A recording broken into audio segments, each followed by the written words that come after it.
Bye. Ladies and gentlemen, welcome to the Paul and Palz podcast. I am the host, Paul. With me, oh man, I am beyond giddy right now. I have with me, man wears many hats. Let me get him all correct. First and foremost, he's an intellect. He is an artist, both in the music field and in the illustration world. He is a designer. He is an entrepreneur. For those that are watching on YouTube, you are looking at the face of the embodiment of the American dream. Wow. Ladies and gentlemen, it is with great honor that I introduce Mr. Gray Booker. Gray, what's going on?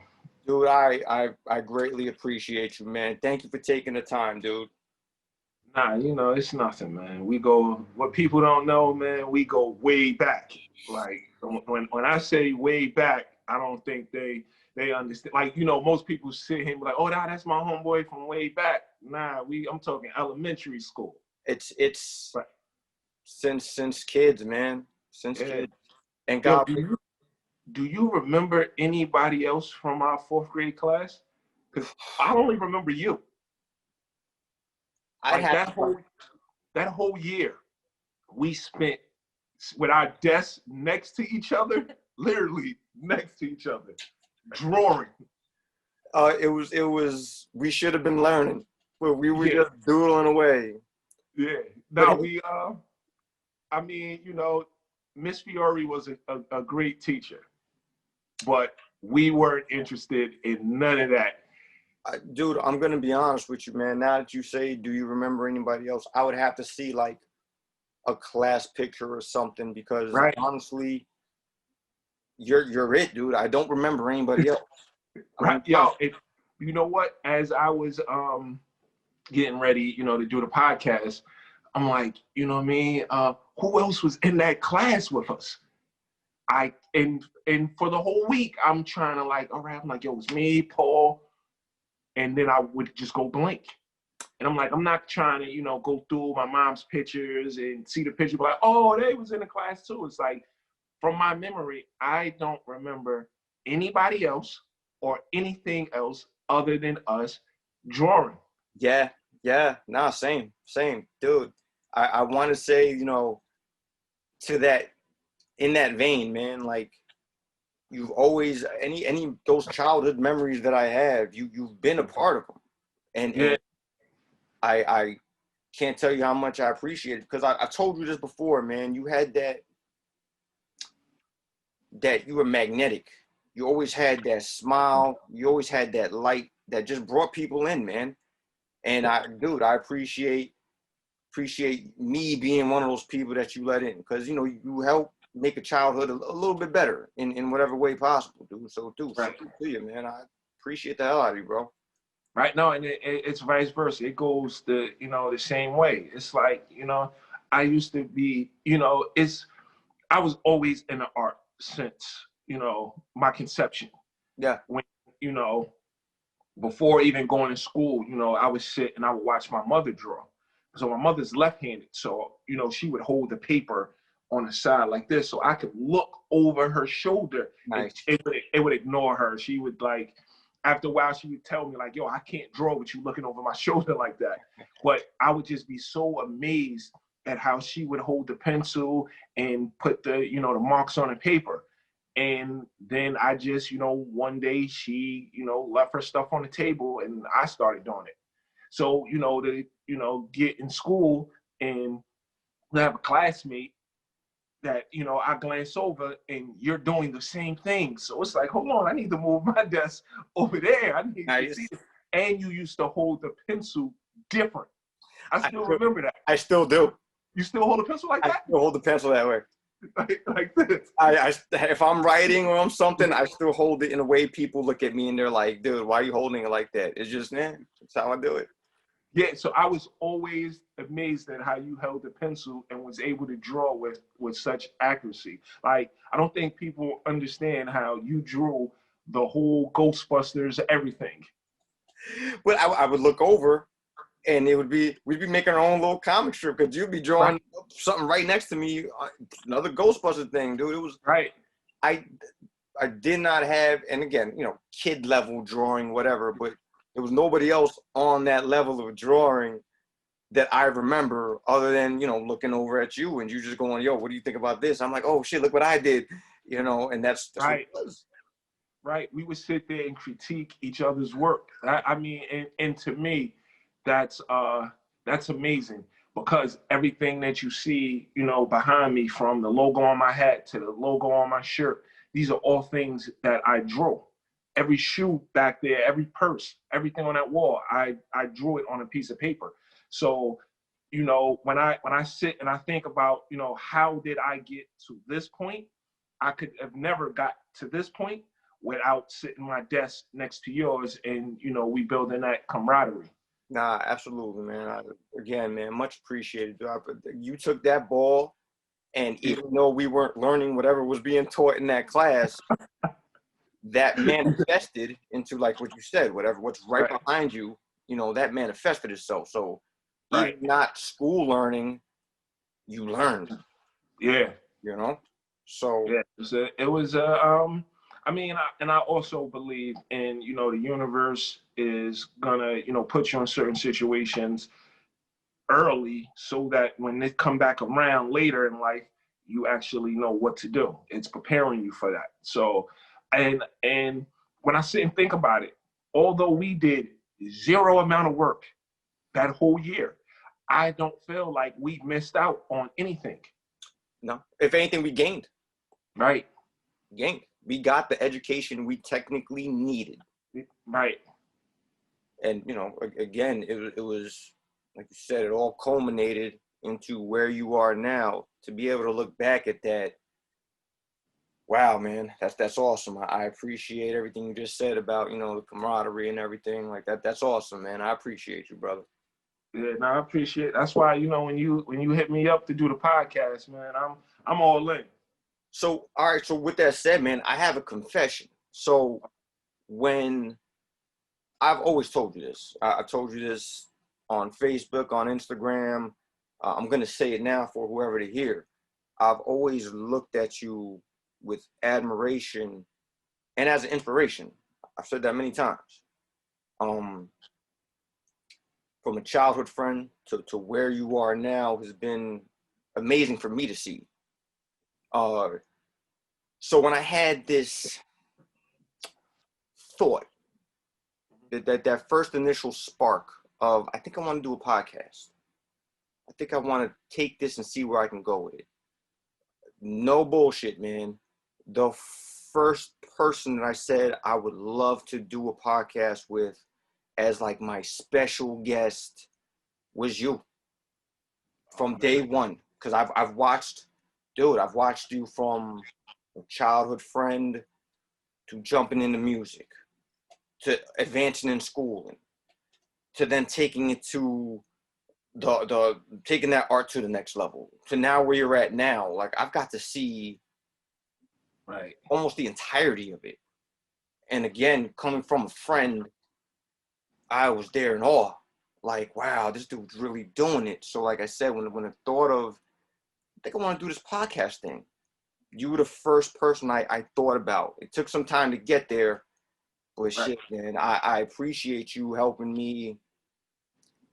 this podcast bucket list and helping manifest what I wanted into a reality, man. So thank you, bro.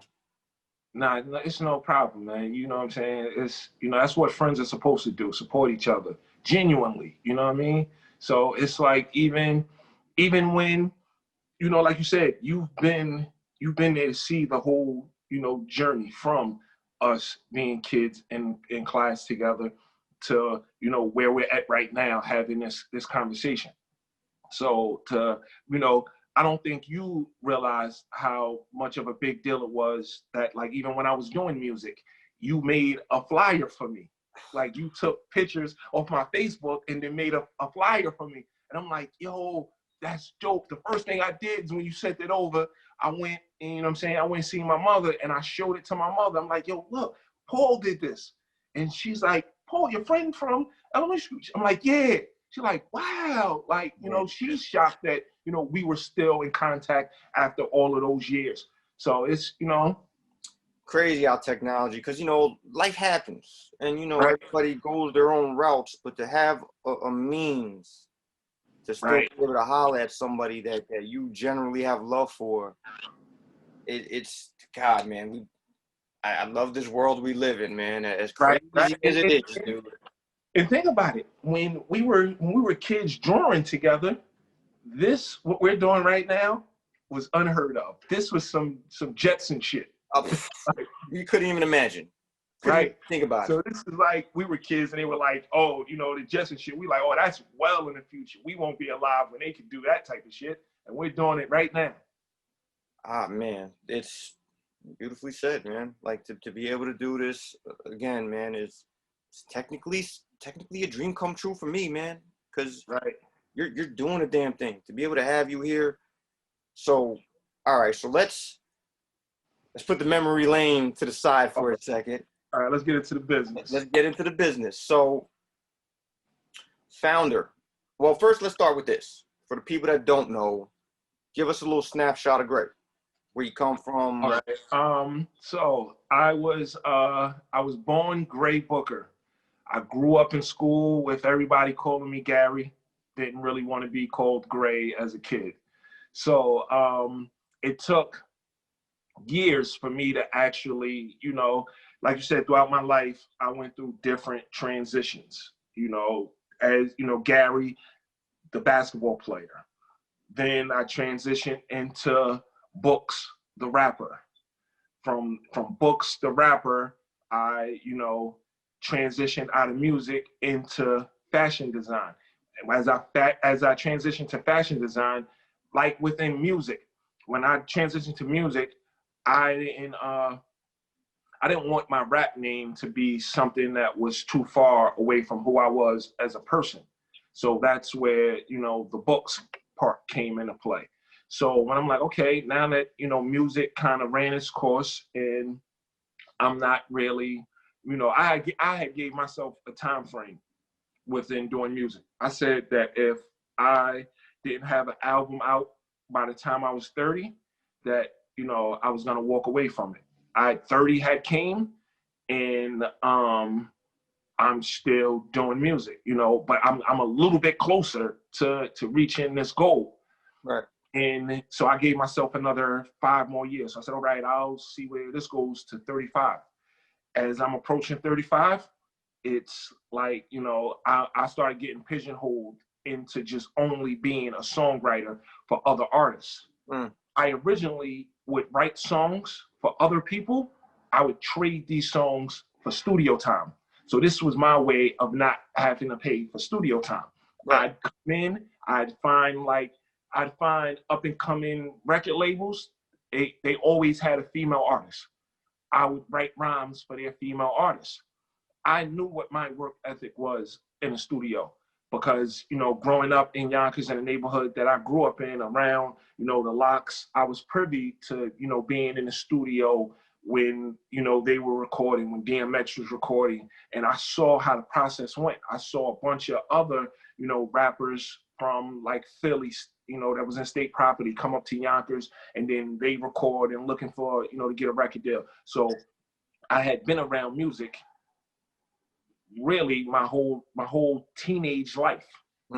So I had a, you know, understanding about, you know, how I would watch people in position go to the studio and they're playing video games and they're drinking and smoking. You're doing everything except for creating music.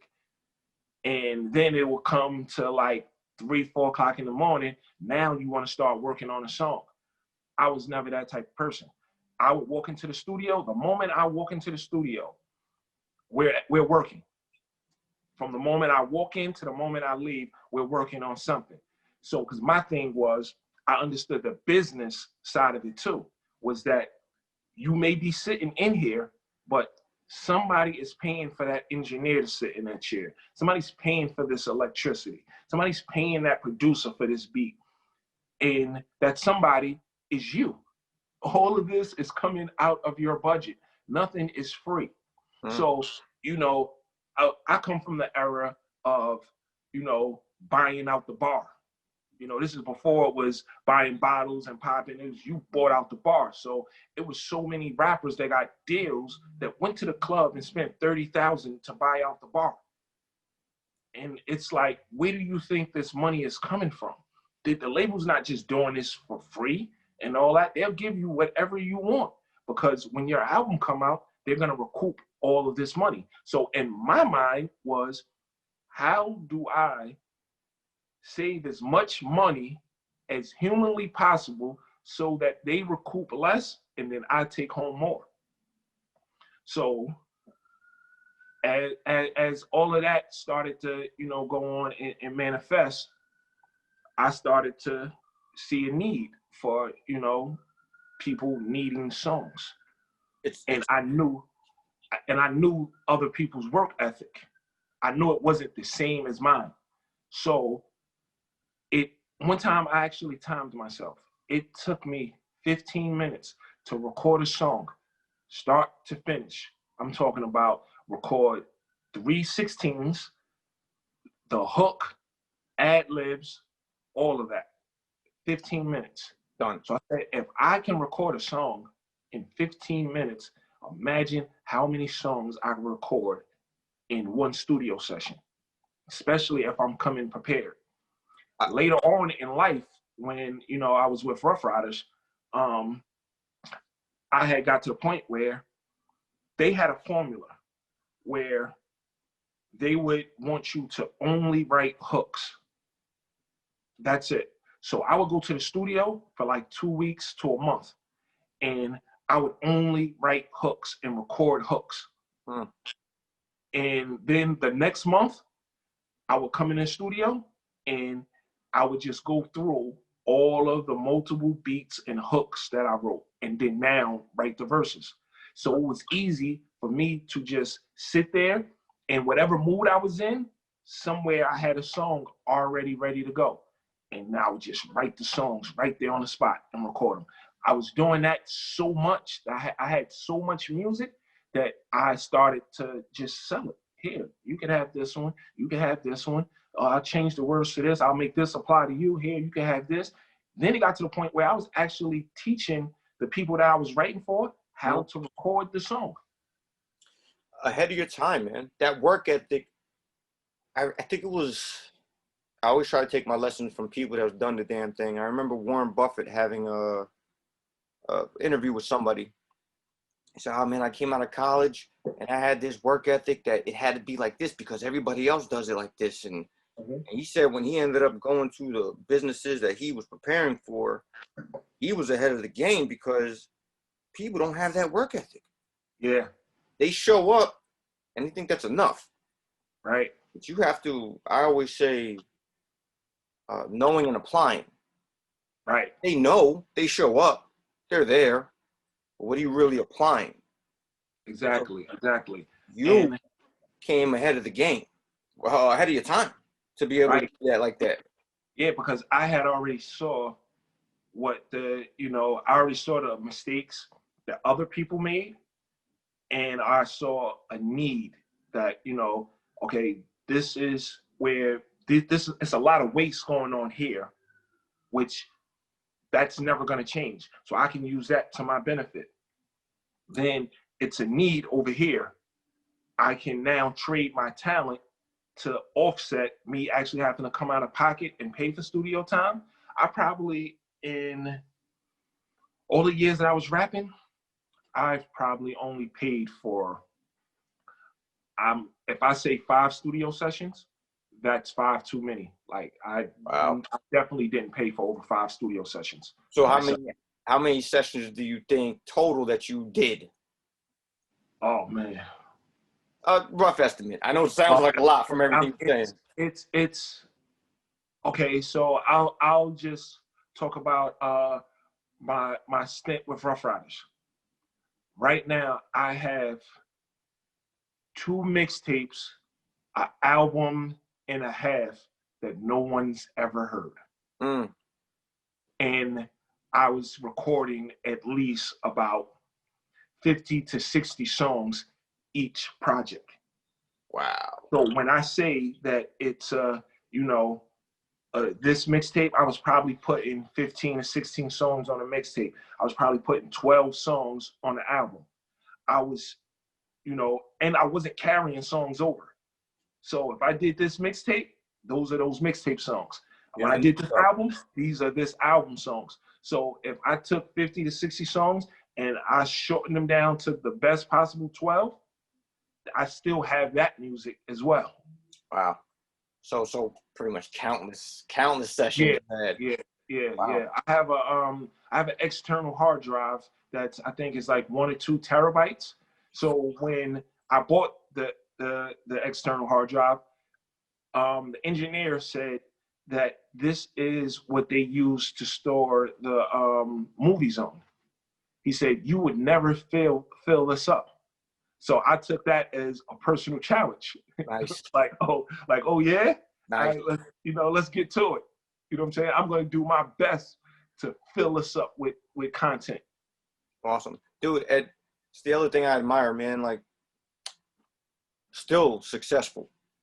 However you want to define success, that's success right there. Right. Work ethic. That's so at I don't remember how old I was. I think I had to still be in either I was still in Gorton or I had just graduated and was probably like a freshman in college when DMX did his verse for the Eve song on one of Eve's album. And the beginning of the song, it's like all of them. And he's like, this is the darkest shit, the sparkest shit, hit with the hardest shit, and we always started shit. I was in the studio that night when he recorded that. And I'm standing there and I'm like looking and I'm like, yo, one day I'm gonna be in that booth rapping. And I am the last artist from Yonkers to record in the same studio, the same room that it was the B room that all of those hits were made. And that room don't exist anymore. They tore it down, renovated it, and now it's like their internet radio station. But I was the last one to record in that room. Wow, a little bit of history there too, man. Yeah. Nice. Dude, sick, dude. Well, I can't imagine the lessons learned there. We'd have to have all the podcasts about the lessons learned as far as, that music goes. Yeah. I want to talk about the transition from music to what would be Josephine Valerie. Okay. So before, while we're doing music, so I'm in college. I go Division I. I go to a junior college in California for 2 years. Southwestern College, San Diego, California. Nice. Greatest 2 years of my life. I mean, this opened me up to so many different things. To be 17, a freshman in college in San Diego, California. I'm living in an off-campus apartment with 3 other dudes from New York. It's, you know what I'm saying? And we're out there to play basketball. That's our main objective is to play basketball. So I'm, getting the history of the school. It's other guys from New York that played on this team. So I'm now joining a legacy. So I gotta produce. So I'm coming fresh off of being, so in Yonkers, Gorton High School, there's always been a star basketball player for Gorton. In 97, it was my year. It was my turn to be the star. So I'm coming fresh off of that. This is like a big honor. My name's in the newspaper for players to watch and all of this type of stuff. I remember. So I'm riding high. So I ended up, going to the Bronx, and this is crazy. So I'm at home, and my mother's like, yo, I want to see you play today. And I'm like, I don't, we didn't have a car. I had played for the Gauchos, AAU team in the Bronx. I'm like, I don't feel like taking a bus or the train downtown or any of that. So I'm like, if you could get us a ride to the game, I'll play. In my mind, you're not going to get us a ride, so I'm just going to stay in the house all day. She gets us a ride. That ethics in the bloodstream, man. Right. So she gets us a ride, and I'm like, all right. I go to the game in the Bronx, playing a tournament. The coach from the school in California was in the crowd. Wow. That's how I ended up going to school in California. Wow, crazy how that works. Wow. Right. So, but ever since that time, I've always looked at when it's something that I don't want to do, but all of the pieces fall into place for me to do it, I do it based off of that experience. Great. Good. Yeah, because had I stuck to my guns, I would have just, stayed home. I would have missed that opportunity. I would have probably went to Westchester Community College, played 1 season of basketball, dropped out, and then, because at that time, I was already immersed in music and writing rhymes and all of that. And at 97, the locks are bubbling. This is when that whole wave took off. Right. Yonkers was on the map around that time. Man. Yeah. So I ended up going to California, and my coach said, you come out here and perform, you'll get a D1 scholarship. So I ended up going to the University of Texas Pan Am. The only reason I went there is because there was a kid on my team that was from Mississippi. He was the leading scorer on the team. I led the team in rebounds, and I led the team in double-doubles per game. So I averaged a double-double per game in rebounds and points. So when UAB came to see him at one of our practices, they told my coach that I was good, but I wouldn't be able to play in the Big Ten. So when I started going around to the different D1s, the only thing I would ask was to let me see their schedule. And the school I went to in Texas had UAB on their schedule. So I signed with them so that I could play against that coach. How'd you do? That was the only reason. How'd it go? Did we? I think we lost that game, but I had 10 points, and the dude from my team had 3, and he only played like 2 minutes at the end of the game. You're not look, man, this is hard work.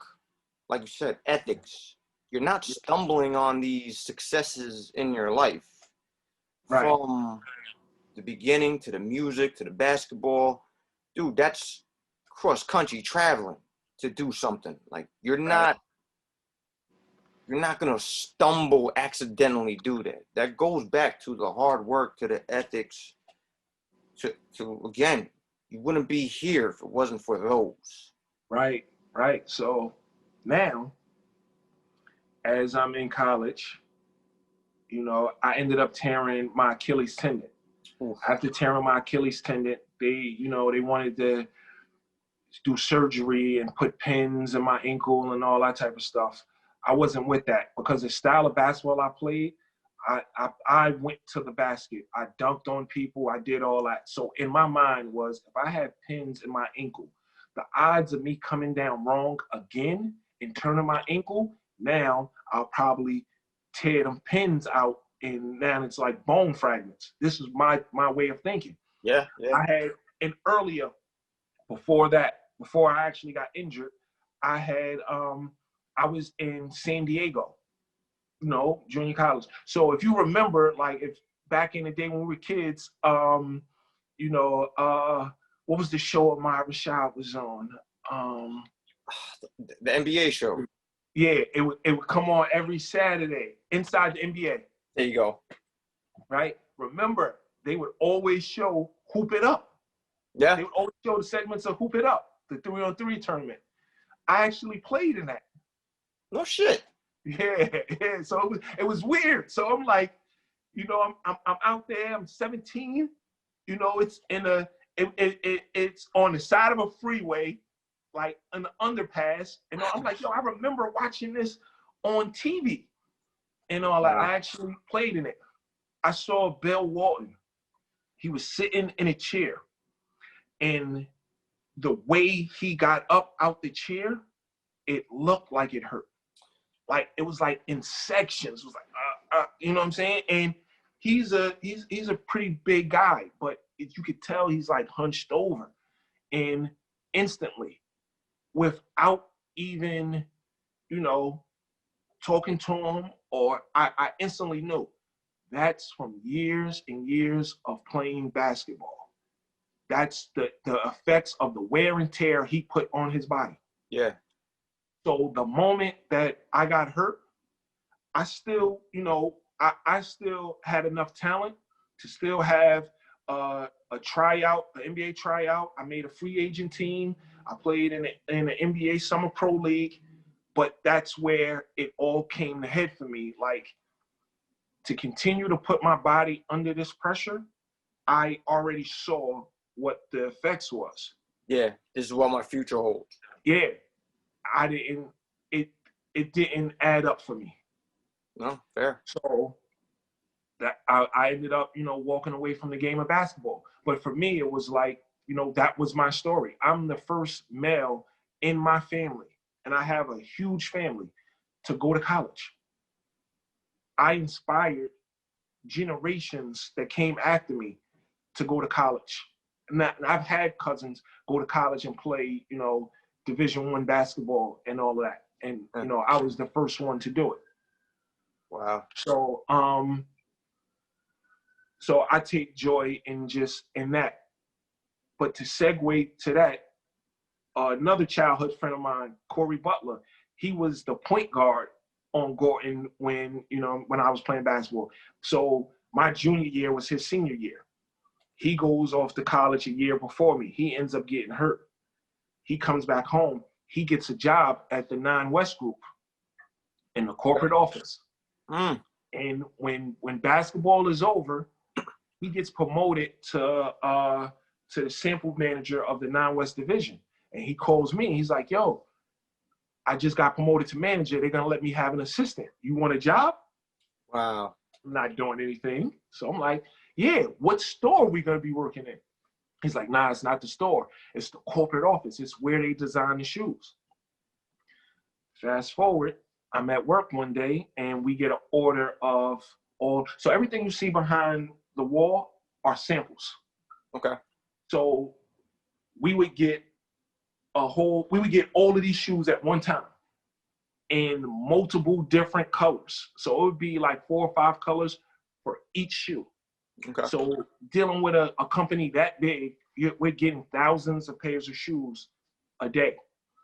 Now I have to inventory these shoes and then give one to product and then the other one to sales. And then they meet and figure out how they're gonna create the line and then how they're gonna go out and sell it.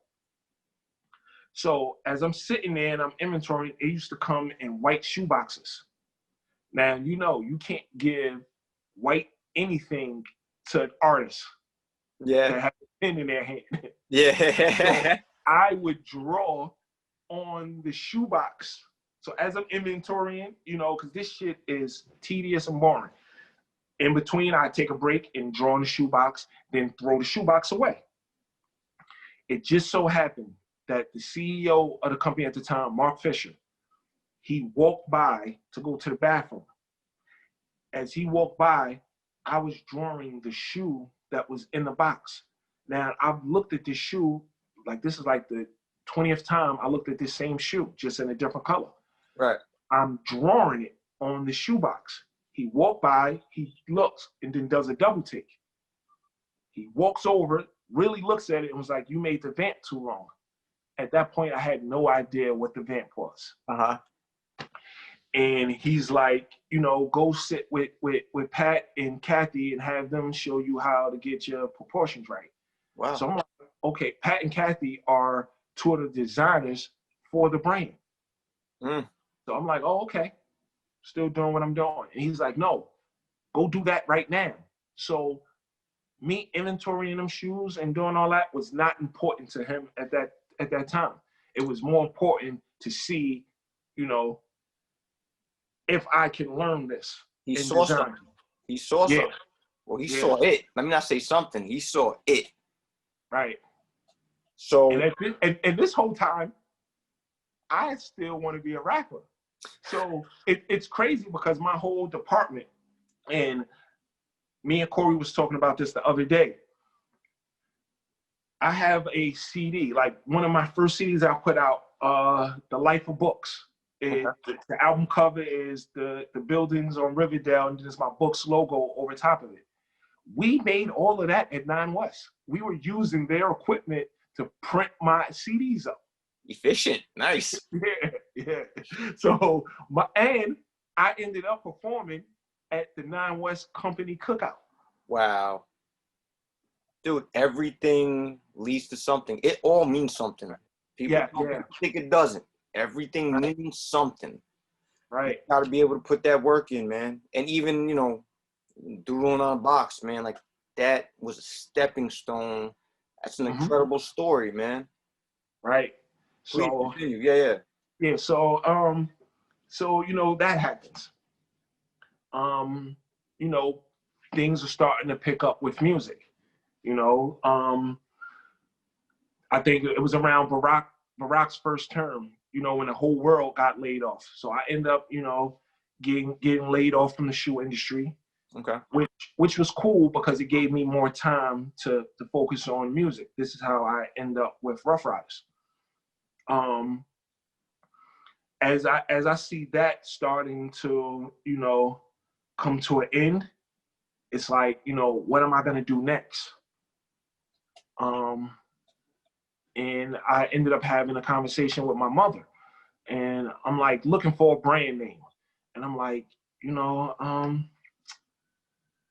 I want something that sounds luxury, but it also means something to me. So I asked my mother, I'm like, what's Grandma Josephine's middle name? She was like, it's Valerie. So, okay. Walked around for a week. Josephine Valerie.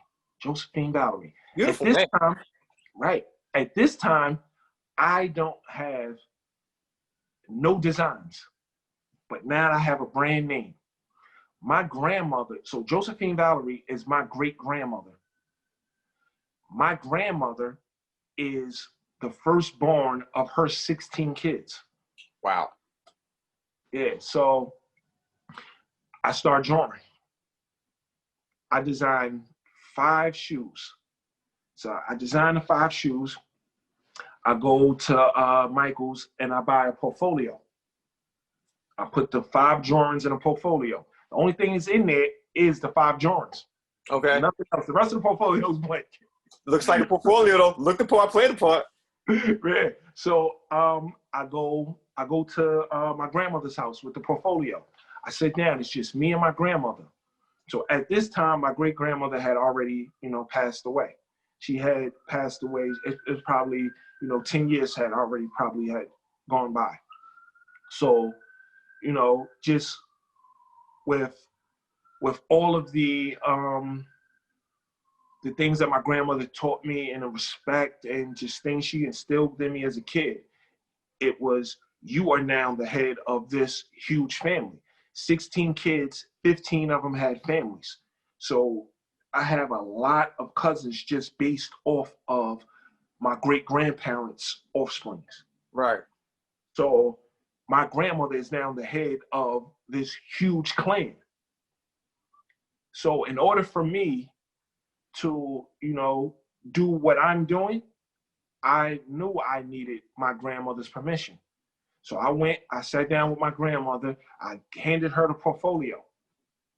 And it's only the 5 pictures in there. And I said, Grandma, this is what I want to do with the rest of my life. I don't want to work for anybody else. I want to do this. So she's flipping through and she's like, who's going to wear these shoes? And I'm like, this is what they want, Grandma. And she's like, I'm like, can I use, your mother's name as my brand name? I want to call my brand Josephine Valerie. She gave me her blessing. Wow. The only thing she required was that all of my paperwork was in order. Okay. So, you know, always still the head of the household. Make sure you got your stuff in order. Right. So the name Josephine Valerie and the logo are registered trademarks. You know, wow. My company is Josephine Valerie LLC. The brand is Josephine Valerie New York. And my first shoe, my most popular shoe, right, is this one right here, the Josephine. The classic. I remember that. That was the first one I remember seeing. This was not one of the 5 shoes that I took to show my grandmother. I drew that after I got her blessing. Like after she gave me her blessing is when I created that. You think that was the, okay, I have the blessings, now we just let the creative juices flow? Yeah. Okay. So you know, we have that, and then we have that, and I would still talk to people that worked in the shoe industry, and they were telling me, like, you know, because remember, I had stepped away from it to do music. Right. So now I'm coming back to the shoe industry. I'm talking to, you know, the people that, you know, I worked with, and they're like, yo, the game is different. Everybody's copying now. She was like, so they like, you know, the advice I give you is stay original. Be true to you. Take that information. I'm like, okay, cool. I go to sleep. As I'm going to sleep, I seen this shoe in my dream. Wow. Not exactly like that. Right. But, you know, the elements of it. I woke up, I drew it real quick. And when I drew it the first time, it was a boot. I went back to sleep. And the whole time I'm like, that's not supposed to be a boot. Later on that day when I wake up, I end up going to D Block Studio. So I'm in D Block Studio, and I got one of my, you know, sketch pads with me. And I drew that version of it in D Block Studio. Wow. Dude, just Kiss was recording the song he did with Jim Jones. I think it's We Up Now or something like that. Mm-hmm. So as that song, as he's recording his verse for that, the beat is playing, I'm listening to that, and I drew that. Dude, that is, wow. That is so crazy. So it was weird. Now, you know, you fast forward to when Little Kim wore this boot on her Girls Cruise reunion. I think I remember seeing it. I know you had a different interview. You were saying that. So yeah, this is the boot Little Kim wore on her Girls Cruise reunion. Huh. So I'm on Warburton. You know, Kiss is walking up the block. He's on the phone, and then now he starts telling me, he's like, yo, that was dope. That Queen Bee did this and that. And he's telling the guy on the phone, like, nah, you know, those boots that Kim had on, that, you know, the dude that designed those is from my block. That's my man, this and that. So then he like, yo, that shit is so crazy. And then he goes back to the day I drew that shoe in the studio, because he was standing right behind me as I was drawing it. Okay. He was like, yo, if you would have had a camera crew with you from the time you drew the shoe in the studio to, you know, Kim wearing it on TV, you know, you would have been, you know what I'm saying, in a better position to have all that content. But it's like, you know, when you're going through things like that, you're not thinking that, you know, these pieces are all gonna fall together. Crazy how they all fell together, though. Yeah. It's almost movie-like, how everything means something else and it all fits together. Right. To be this, like, that's crazy, man. That's amazing. That's incredible. Right. That is a story to tell. And this is the first time I'm really getting to sit down and talk about the whole journey from start to finish. And, you know, it sounds a little unbelievable, but you know what I'm saying? So now, your viewers, a lot of this is going to be like, no, it's no way it could have happened like that, or you know these people, or this. Like, this is really my life. This is really what's going on. From the outside looking in, I could co-sign the outside looking in part. Mm-hmm. The growing up drawing, to going to school, to playing ball, to being a musical artist, to signing with Ruff Ryders, like that part I can co-sign. Like, I put my hand up to God and say that part is definitely true. The story behind it is damn near a movie. Like, when it's all said and done, man, just let me have a part in the movie, in the biography, dude. But this is the thing. As we're sitting here and we're talking, it's when it comes time to shooting this movie, it has to start in that 4th grade class because that's where it started. And honestly, I'm happy. Like, I asked about it, and I'm happy that you told the story, because the end result is the end result. The Correct. journey is the journey. That's the ups, the downs. That's what it means. Like, the end result is always going to be the end result, good or bad. Right. But the journey to get there, that is always going to be the most meaningful part of that trip, is the journey to get there. Right. So your journey, man, while it's still not done, is an amazing ride, dude. Like, wow. Yeah, I mean, and a lot of people that's in my my core circle, they kind of try to tell me, like, sometimes you got to slow down and appreciate where you're at. But for me, it's like, I know I have so much more work to do. It's like, I don't have the time to sit and smell the roses. Like right now, the little Kim thing was a year ago. I'm just now stopping to say, yo, that happened. Yeah. But I'm also looking for the next thing. And it's not that I'm, all of this stuff is happening organically. I'm not going out forcing none of this stuff. It's like, I would sit and watch a lot of Dame Dash interviews. A lot of people don't like Dash because of the way that he speaks. But if you listen to what he's saying, not how he's saying it, he's saying some facts. It's like, when you're in business, if you have a hot product, you don't need a gimmick. See, you need a gimmick to sell something when it's not hot. When you have something that's hot, it sells itself.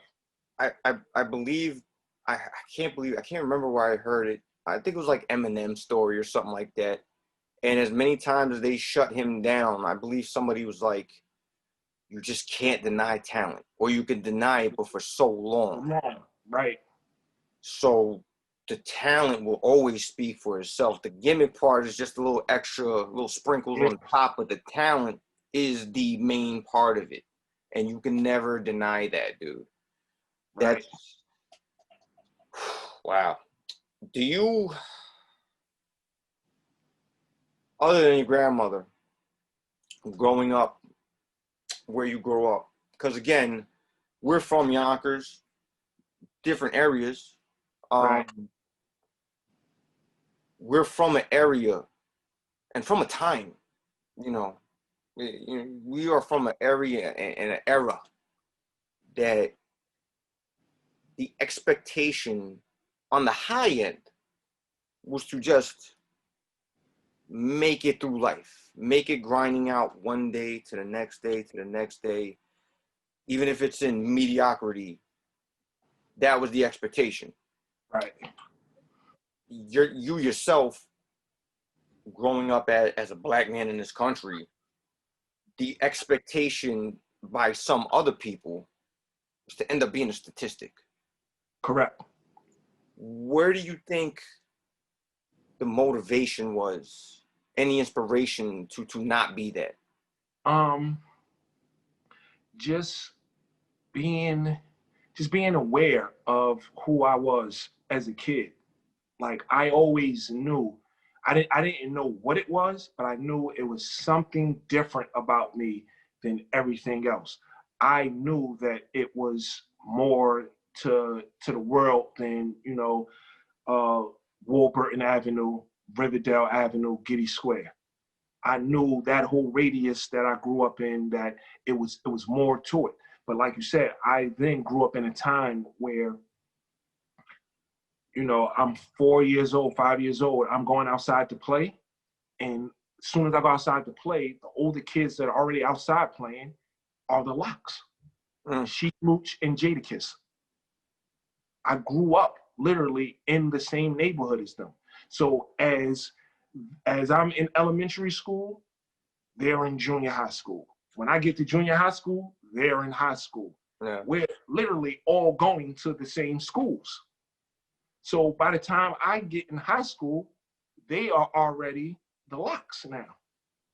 So I'm watching that. And like you said, I came up in a time where Yonkers wasn't respected. It was, you know, the 5 boroughs, and then they would shout out Mount Vernon.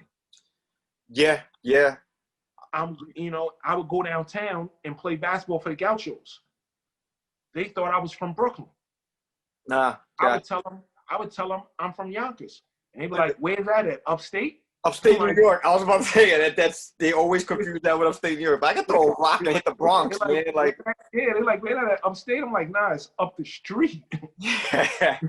You know what I'm saying? So it was, you know, I shared and I actually had this conversation with DMX.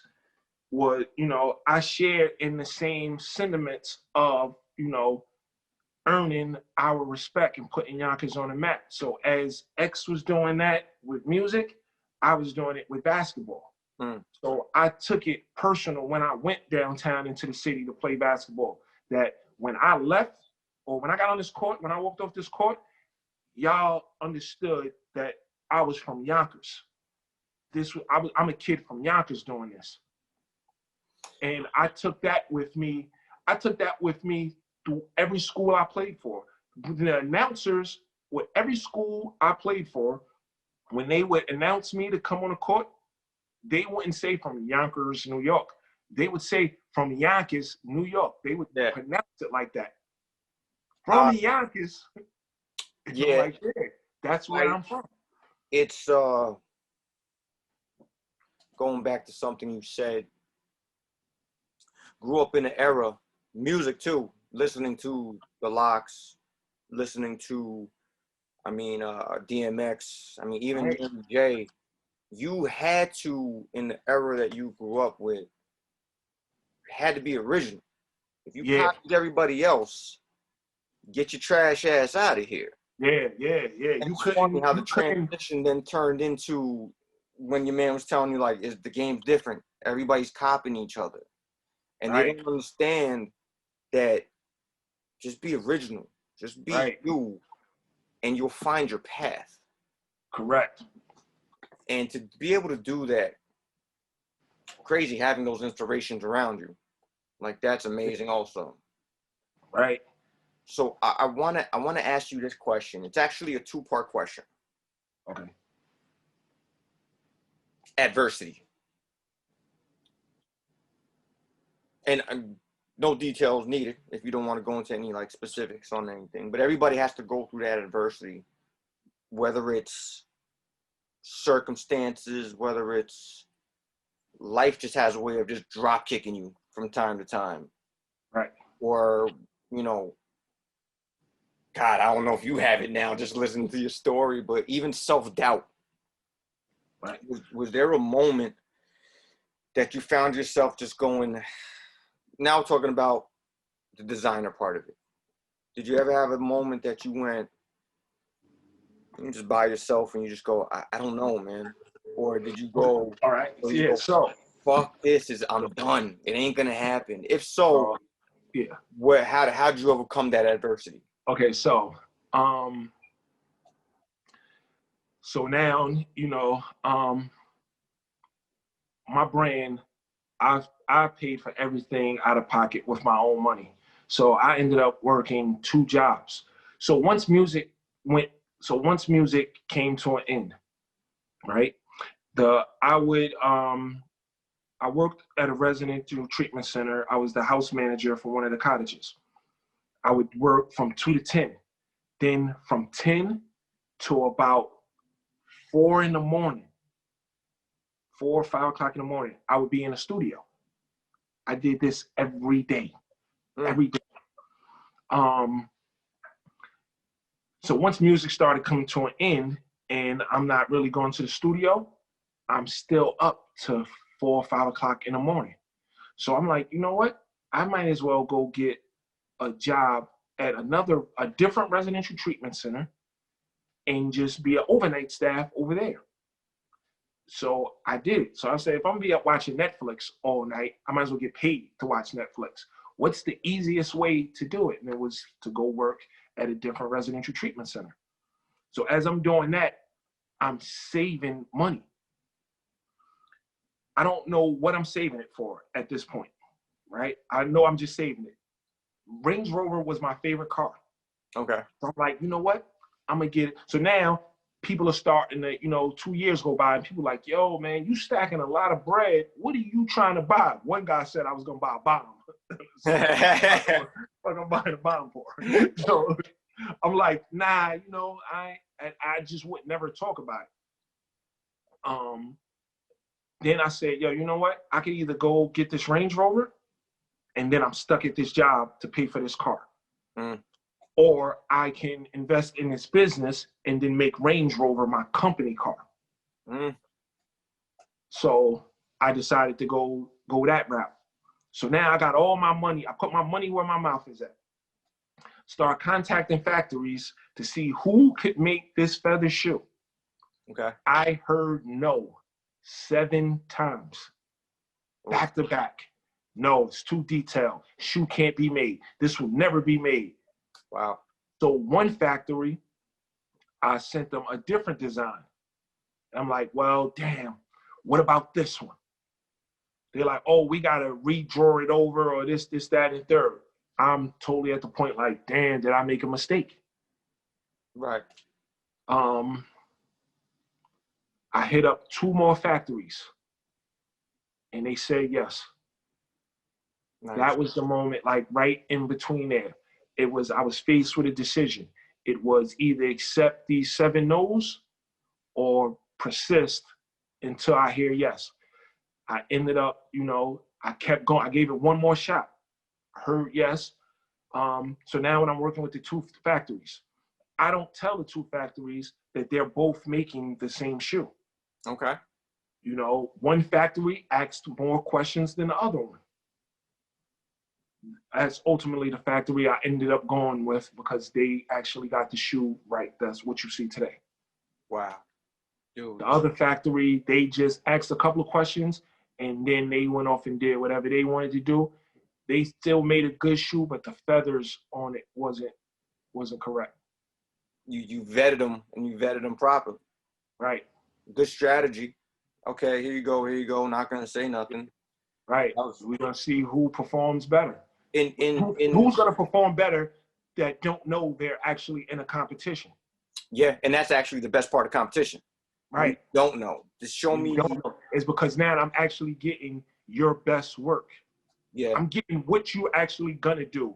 If you don't know that somebody else, like if you know that somebody else could beat you out for this job, you're gonna put extra effort into it. I want to see what you're gonna do if you believe that it's only you doing it. And paid off. Strategy pays off, man. I'm getting some common themes from you.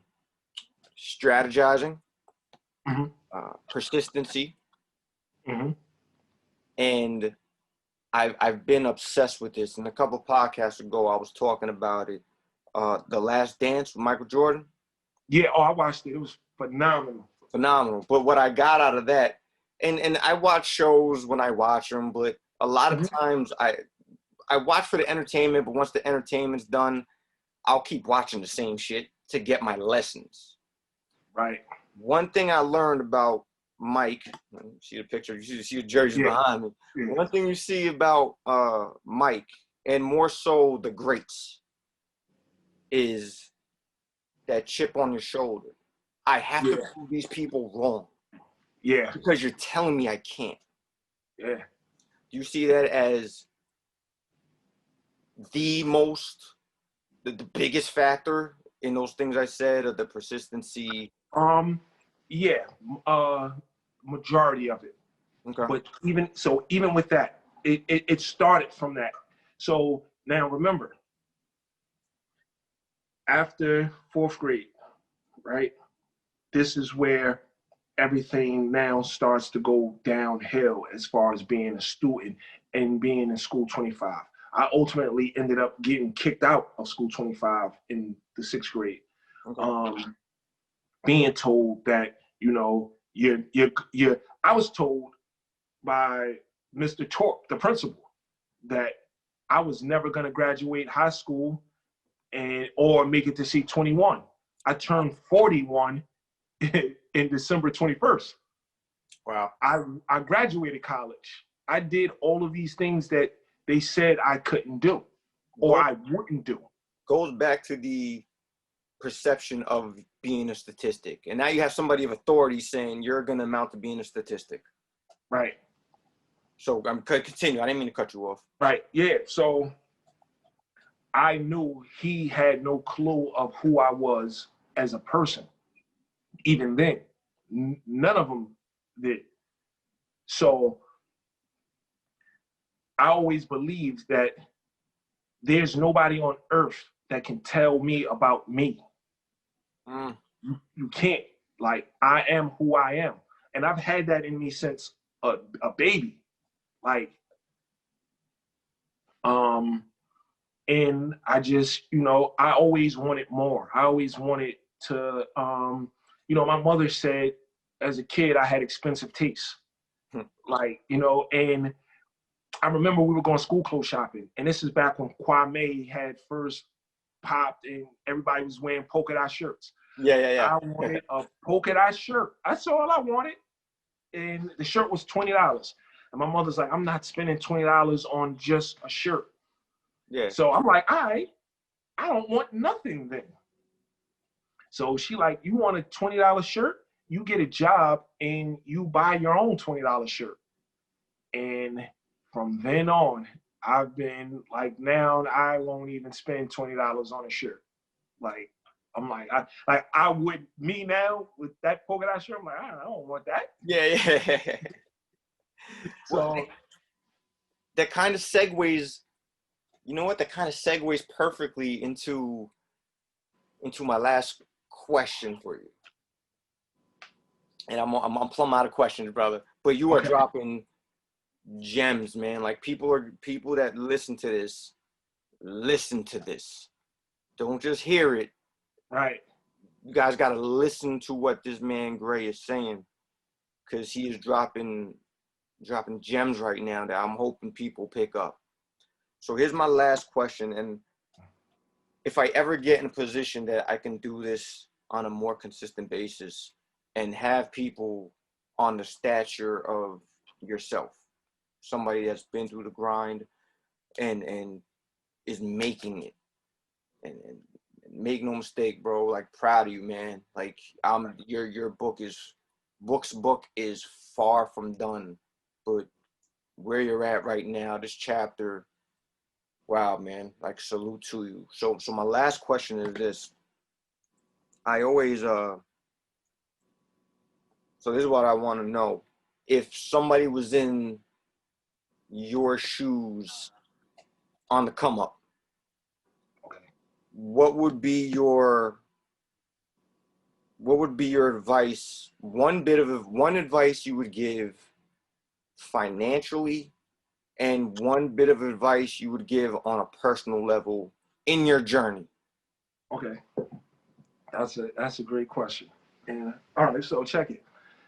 I would say financially, to eliminate spending, unnecessary spending. Okay. Eliminate it. Put the polka dot shirt away. Put it away. I was a huge, what would be called today, sneakerhead. Okay. I can't tell you the last time I went and bought a pair of sneakers. Like, I had bought so many pairs of sneakers in my life that I'm still wearing brand new sneakers today, and I haven't went and bought a pair of sneakers in 5 years.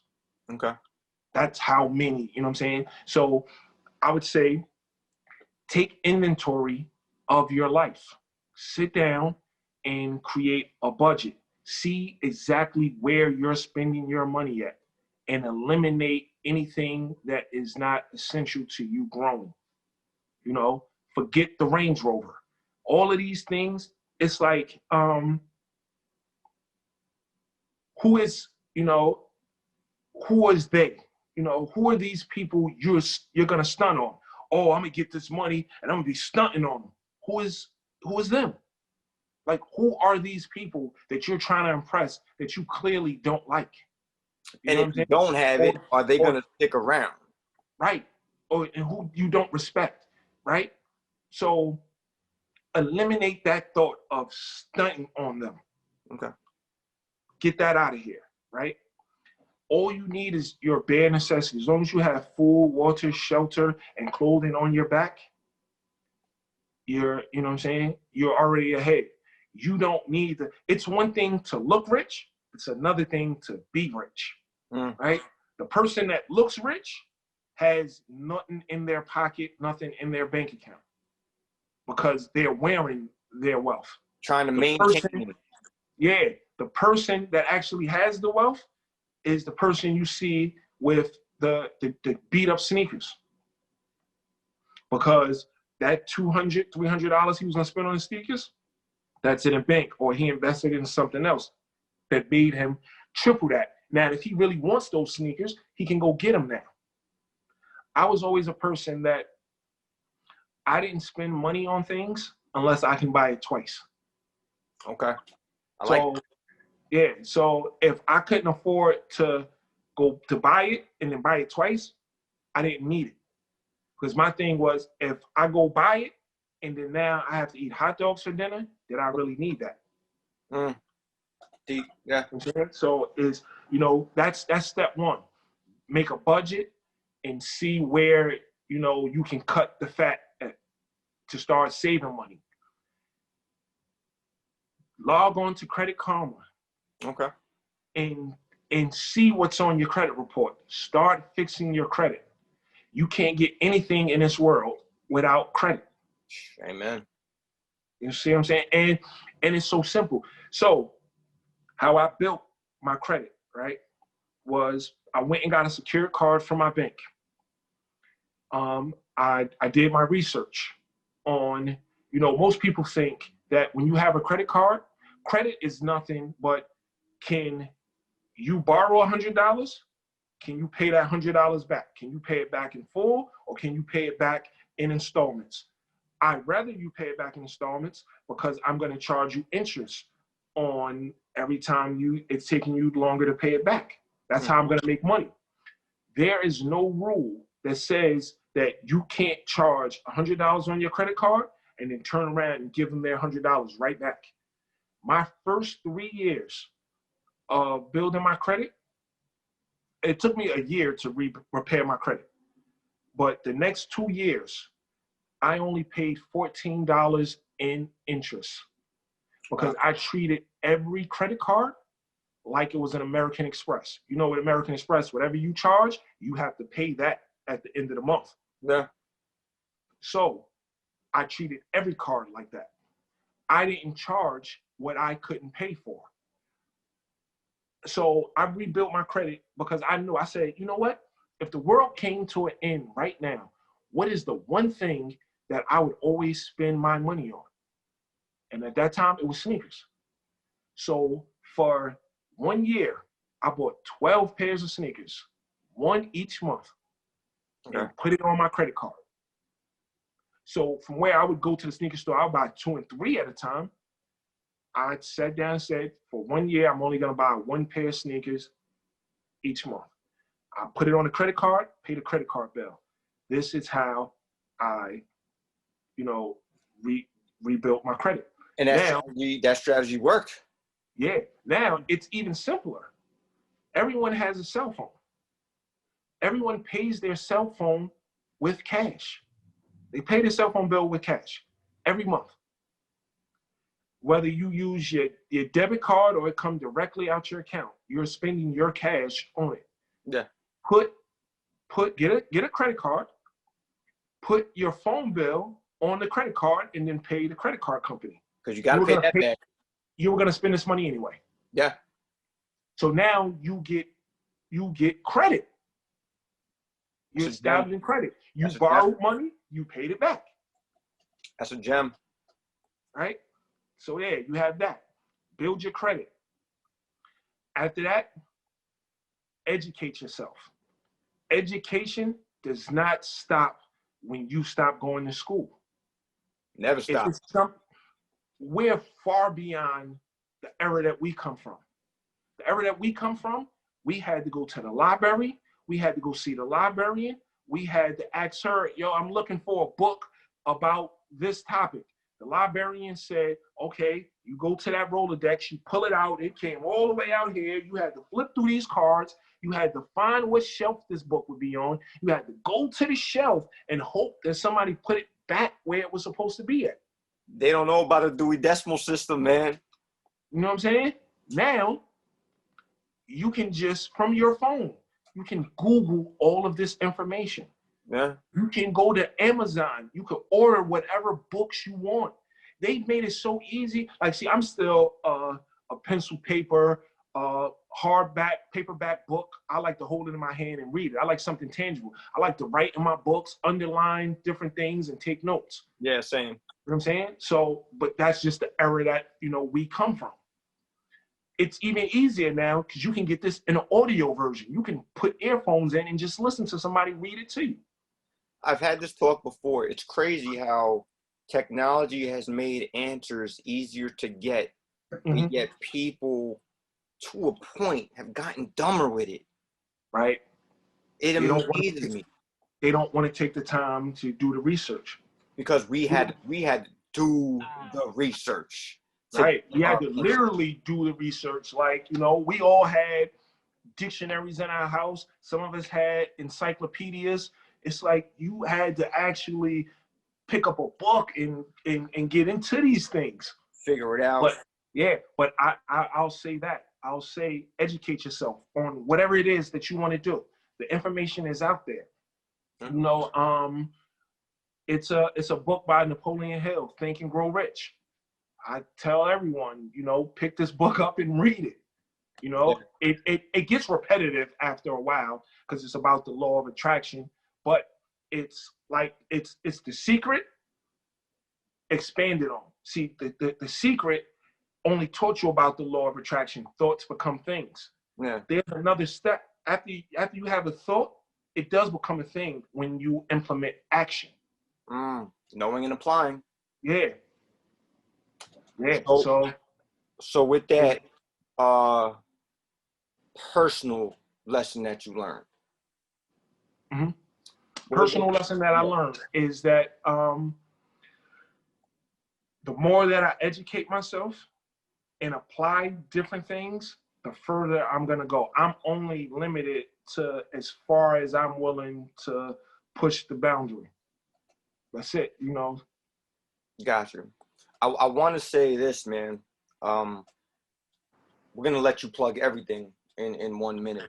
I want to say for the fellas, that Dark Knight hoodie, that is fire. I saw it says sold out. I'm going to get that. I'm going to get that. That's what I tell you. I'm going to get that. Guys, I'm actually, I'm working on a different hoodie, a gray version of it. So I don't know if I'm gonna do the see, when it was, the Dark Knight one, it felt like the Dark Knight with all of the reflectors, all that. So I'm trying to figure out how I could make a gray version and it still have that same feel to it.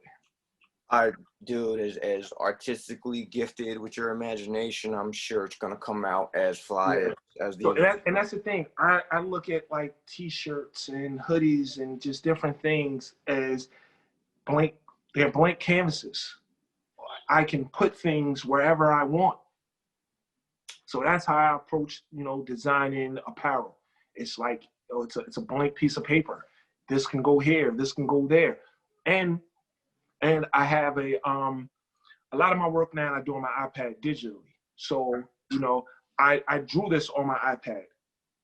I can move it on, take a picture of a blank t-shirt. I can move it anywhere I want before I actually make the garment.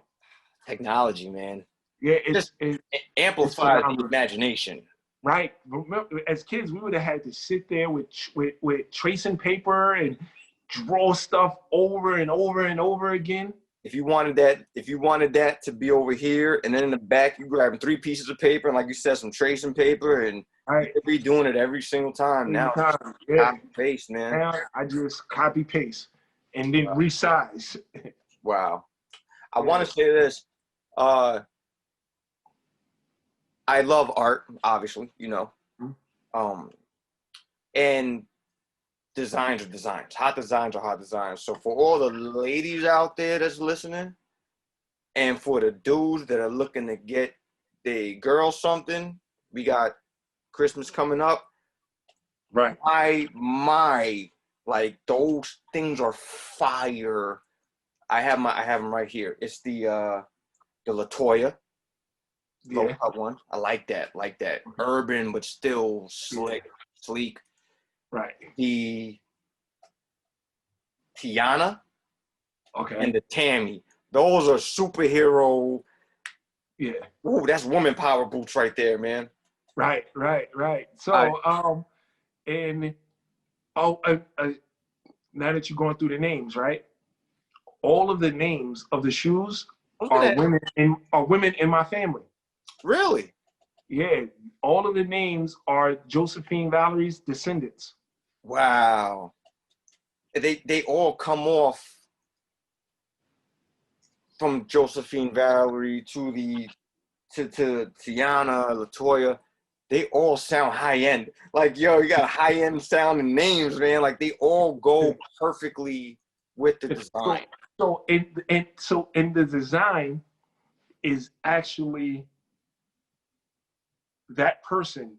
It's my interpretation of them in a shoe. It's their image. It's their energy. It's how I come up with the shoes. You are an artist, sir. To be able to put that together, this name with my ideas of what that would be interpreted as, like we said, man, talent is talent, dude. Like, you're as talented as talent could be. The drive, the determination, you put all those things together, and shit, man, here's where we stand, dude. Right. So thank you. I thank you. I appreciate the flowers, man, while I can still smell them. I got it, and I know you don't like to stop, right, and reflect, but it's genuine, man. Like, really, again, in awe, dude, of what I've seen. Again, from 2 little kids drawing in class, right, to building this thing. It's been amazing to watch. I can't even imagine being in your shoes and doing the damn thing, but to watch it from my perspective. You know what? It's getting a little, I don't want to say a little weird, but it's like I'm starting to see the impact. Like, when I'm out and about running errands, and I run into people that I've known my whole life, and to see the look and the joy on their face when they see me, and it's like, yo, I'm still that same guy that sat next to you in 4th grade and was drawing. That's still me. I'm still him. It's just just always just stay grounded, bro. Just stay grounded, man. And God, sky's beyond the limit, dude. Like, I can't wait to see what the next chapter holds, honestly. Yeah, right. And then, we'll as your platform grows, we'll do this again. I can't wait, dude. Like I said, this episode was one of the first episodes in my mind, dude. So to be able to do it, like, I feel accomplished being able to have this. And like, I had a thought of how I wanted it to go. Right. And dude, you helped exceed those expectations on this episode. It never goes how you think it goes in your mind. You can plot, plan, practice, but when the actual happens, it's never how you planned it. You can try to get close to it, but it is like the universe is going to give you what it's supposed to be. And well, thank you, universe, and thank you, because it exceeded all my expectations, man. So I guess the last thing to do is please take a moment for anybody listening, and then the links will be on where they have to be, but plug everything and anything you need to do, sir. Yeah, so you know, you can follow me on Instagram at Josephine Valerie NY. The website is josephinevalerie.com. My personal page is G_Booker_JVNY, and that's pretty much it. You know, every shoe you see behind me, I custom designed. These are all original designs, and they're priced appropriately for the type of material I use. I use real leather. I cut no corners in the construction or the material used. And I plan on being around for making Josephine Valerie a household name. I can't see it not happening, dude. So, and again, as just this is not just some person whipping something up. This is coming from the heart. It's coming from the soul. It's coming from history. It's coming from family. Which means there's love in those designs, man. Right. And be able to have that love that it shows in the design, dude. So, man, founder of Josephine Valerie, great Booker, dude. Thank you so much for being a part of this, man. Thank you for sharing the journey, the adversities, the lessons, the gems. Appreciate it all, man. Thank you for taking the time, dude. No doubt. All right. So for Mr. Gray Booker, I am Paul. This has been a Paul and Palz podcast. I'll put my links. I'm just going to even stop right here. I'm not even going to tell you where to find me because you'll be able to find it. Dude, salute to you. Man. Look, we gotta get together, man. Have a drawing session. We gotta figure that out. I'm gonna say you probably surpassed me by leaps and bounds. No, before we go, one more thing as far as education. Yes. What really started me on this is how I knew I was serious about doing all of this. Mm-hmm. The first book that I bought was a how to draw book. Okay. I went and bought a how to draw book and a sketchbook. Because remember, we were drawing off of our pure talent. No one sat and taught us how to draw. So I went back and taught myself fundamentals of drawing before I started designing shoes. Wow. Just never be satisfied, and you could always learn more. Right. It's always there. You just have to go, like you said, do the research and apply. Right. Dude, thank you for being an inspiration to myself and a whole bunch of other people. It's been an honor, man. Thank you for your time, bro. No doubt. All right, man. We out, man. All right. Peace. Later. Peace. Bye.